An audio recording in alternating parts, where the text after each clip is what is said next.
Hello and welcome to Assorted Meeples. I'm your host, Phillip, and today I'm going to be doing a video that I've wanted to do for a very long time, actually about a little over a year now since the video first came out.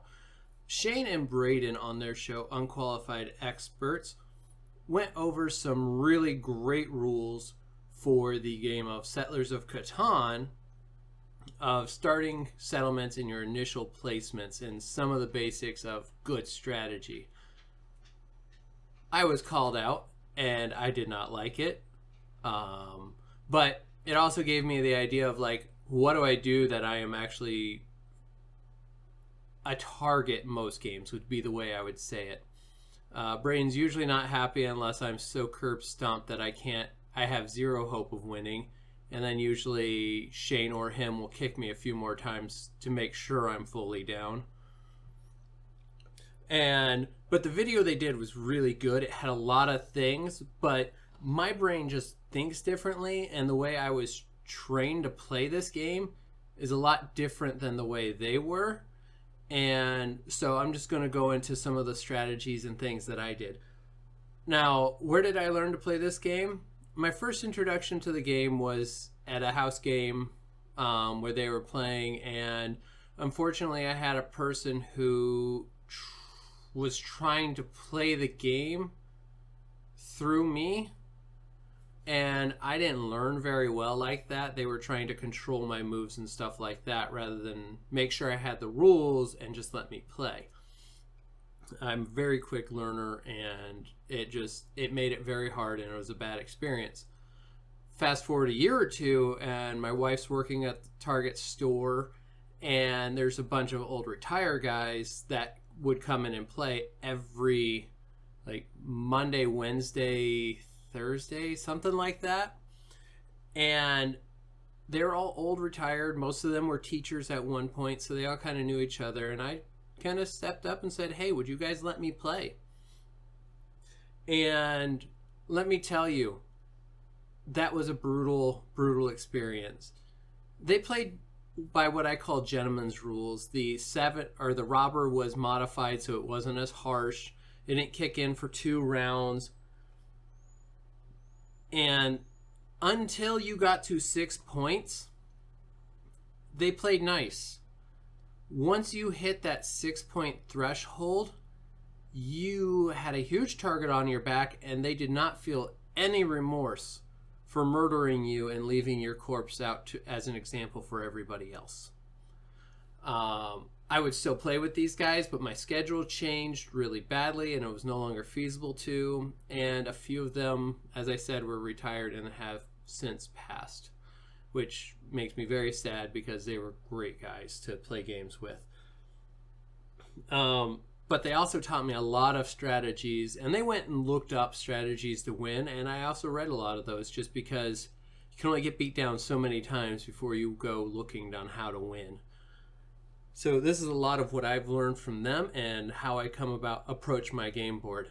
Now, the first thing that I always do, and I'll flash a game board up here, is I am always looking for the first and foremost at my numbers. I'm looking to get the numbers 4, 5, 6, 8, 9, and 10. If I can get these all easily, I'm going to go try and pick them all up at once. These are the numbers that statistically have the highest number of rolling, and I'm always looking to try and get those right off the bat. Now, the next thing that I look for is if I can't get all of them easily, like I know just from the spacing and how everything's set up on the board that I'm not going to be able to get them, I'm going to be looking to place my settlements where that I am going to have easy access to expand out to them. Now, some of this is going to depend on whether I'm first, second, third, fourth player to place my pieces down. A lot of that changes in the conversation when you're first or you're last, or however it falls out.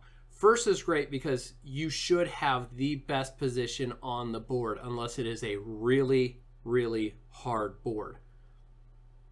That being said, just looking at this board, the easiest position I see to take is right here. The 5, 8, 9, or the 8, 9, 10 right there. Those are all good. Now, what would I be looking for? I'd be looking at that 4, 6, 11, or that 6. Oh, that's tough. So there are some other options out there. But again, if I can't get 4, 5, 6, 8, 9, 10 easily, I'm going to be looking at how I get there right after that. Not like my initial settlement is going to set me up that I'm able to expand out and get my places. Again, if you're first, you're going to have the best place on the board. If you're third, you're going to be able to put both, or your last player, you're going to place both your settlements. But I guarantee you, by the time that we start throwing dice to collect resources, the players around you that have set their second settlements have done everything in their power to hamper your ability to win the game. That's just how this game is. This game, to me, the way you mitigate your dice is you set yourself up correctly. That looks like having good numbers and not taking the risk as little as you can. The next thing that I'm looking at is the resources. Not only those numbers, but what's under those numbers that I'm going to be getting. Because 4, 5, 6, 7, 8, 9 do no good if most of them are on the same resource. Unless you get that harbor. But that's another argument all at once. I am looking to get all 5 resources on decent numbers, if available, so that I can play the game well and not have to trade that much because, well, if you've watched any Assorted Meeples, you understand that we do not let each other win easily.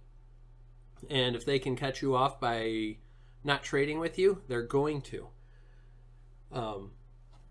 Next thing I'm looking at, if I can't get all the numbers, I'm also checking to see if there are any double ups. What I mean by double ups is that on road building materials or on city building materials that I have double the numbers. So right here, I don't see any of them like that. I managed to avoid it. But had this sort of thing come up, let's just go ahead and swap those around, where you have the 8 on both the wood and the bricks. That means anytime an 8 is rolled, I get an instant road.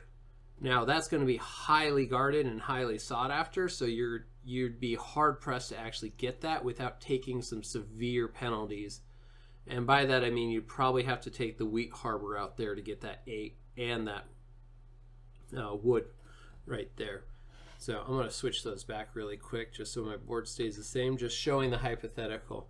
What that does is that allows you to really jump out. Roads or cities is great because you're collecting most of a city. Once you get your first city, then you're collecting most of the city, then you're collecting the whole city, and it rolls, and you start steamrolling if somebody does not stop you.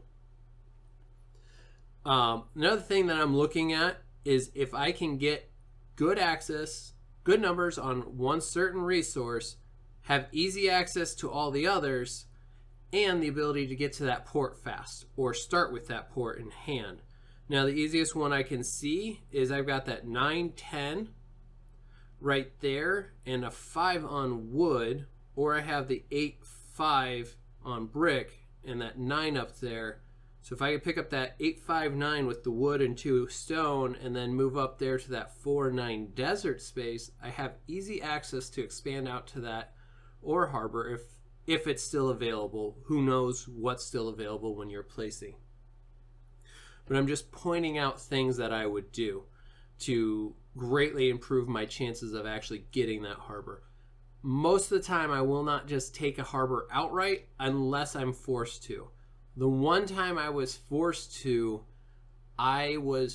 take 2 resources and 3 numbers, and I wound up winning that game because my 2 resources were wheat and a ore that was doubled up, and I was on a 3 clump of wheat right in the middle of it. So, and then I think it was a 9, just rolled and rolled and rolled, and they could do nothing to stop me because I had all the resources and I was on the 2-to-1 harbor for wheat. It got ridiculous very fast. Blocking your opponents. Now, they say I do this a lot, and what that looks like is taking away easy access to stuff. So, like, if I'm here, because you got to be 2 away, that cuts off that place right there. Now, he can still go up here, but it's not as ideal as that.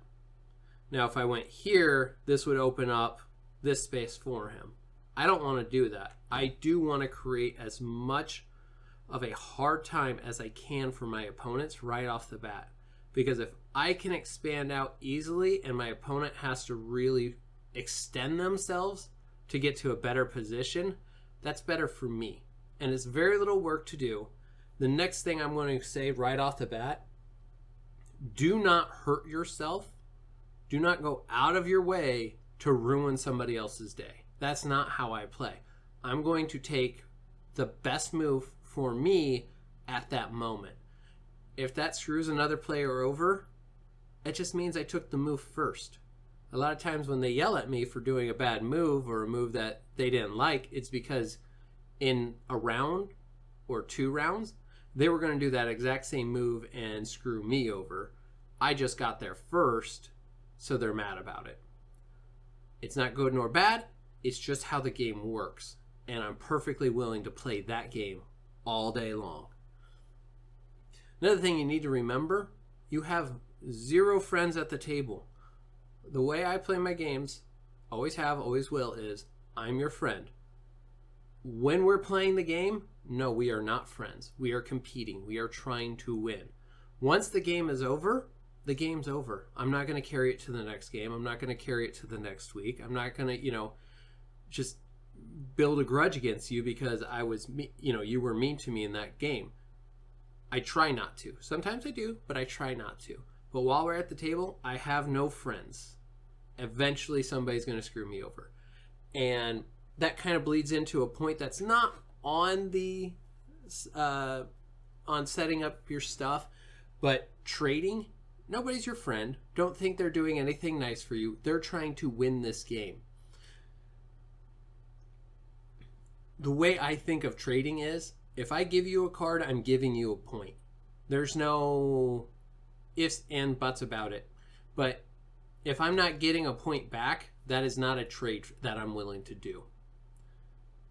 I do it occasionally, try and buy some goodwill, but it really never works for me. So think point for point. And another one that I found really good on when I researched strategies for winning is don't trade with anybody if they have more than 6 points. It's not going to end well. All you're doing is just snowballing the leader into victory. There's no way that you're going to catch up by giving him resources that he needs. And at that point, there's no way he's going to be asking for cards that he doesn't need to win the game. So I would not suggest going about doing it that way. There is so much variation in this game. And a lot of people say, well, the dice have a huge thing. You can play a perfect game in this game and lose. Not because somebody else played you better, but because the numbers that should have rolled never rolled. I've been in a game where 8 has never rolled or a 6 never rolled. But 9 and 3 went bonkers. I don't know. I don't understand it. There are games where I never see a 9. The thing I like to remember about with dice is it's supposed to roll on a curve. Every numbers will eventually roll in equal amounts on a perfectly balanced dice, which these are pretty close.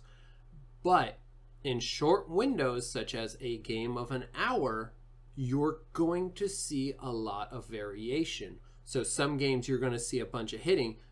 I have to do gut checks sometimes where okay, what do I think is actually going to roll? And I hope, sweet Jesus, I got it right. Like Shane and Braden brought up, I've won on 12s and 2s.